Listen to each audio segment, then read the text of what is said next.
The element of trust is integral to everything we do.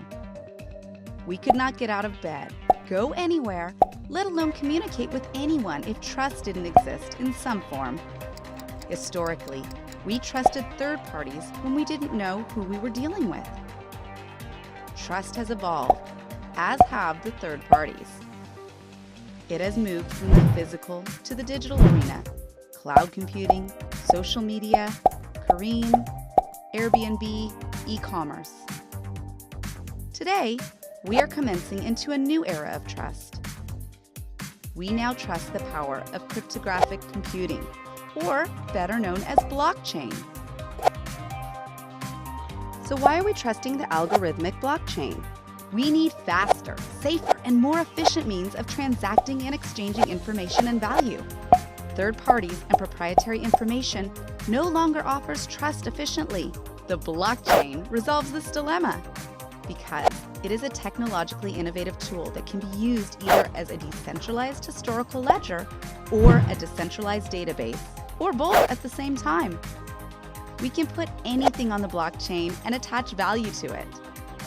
So the blockchain then evolves into a decentralized marketplace, forming a new economy that surpasses traditional marketplaces. The blockchain is decentralized, immutable, open source, secure. It can be either private or public, and everyone can use it and will use it eventually. Zooming into the core. Today's data is stored centrally and then distributed to the peripheries. In blockchain data, it's stored everywhere and there are no peripheries. Every node holds the same copy of data. If criminals wanted to modify or change information, it is even more difficult because they would need to change the information on every copy.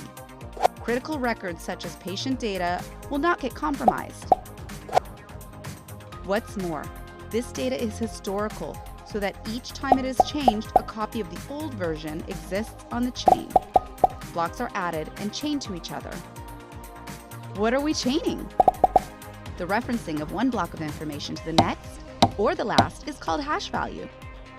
Hash value is a mathematical value calculated on the information block.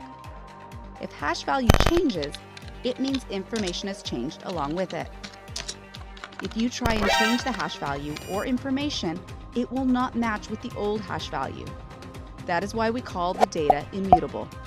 So data that is stored on blockchain is a single indisputable version of the truth by industry experts. To add information, you need consensus by validating certain sets of rules and checks before adding a new piece. This needs to be done jointly and unanimously. So why all this hassle to store information?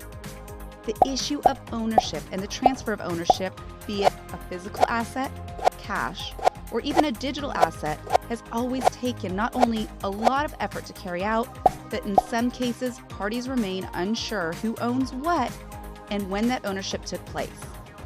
One example would be, what if I take a picture of this room with all you lovely people with my smartphone, and I try to sell you this picture?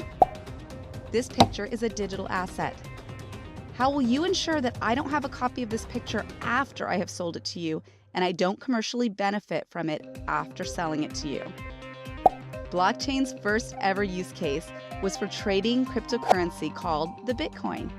Today, blockchain has evolved and now incorporates within it not only other assets, but also the ability to transact automatically using smart contracts.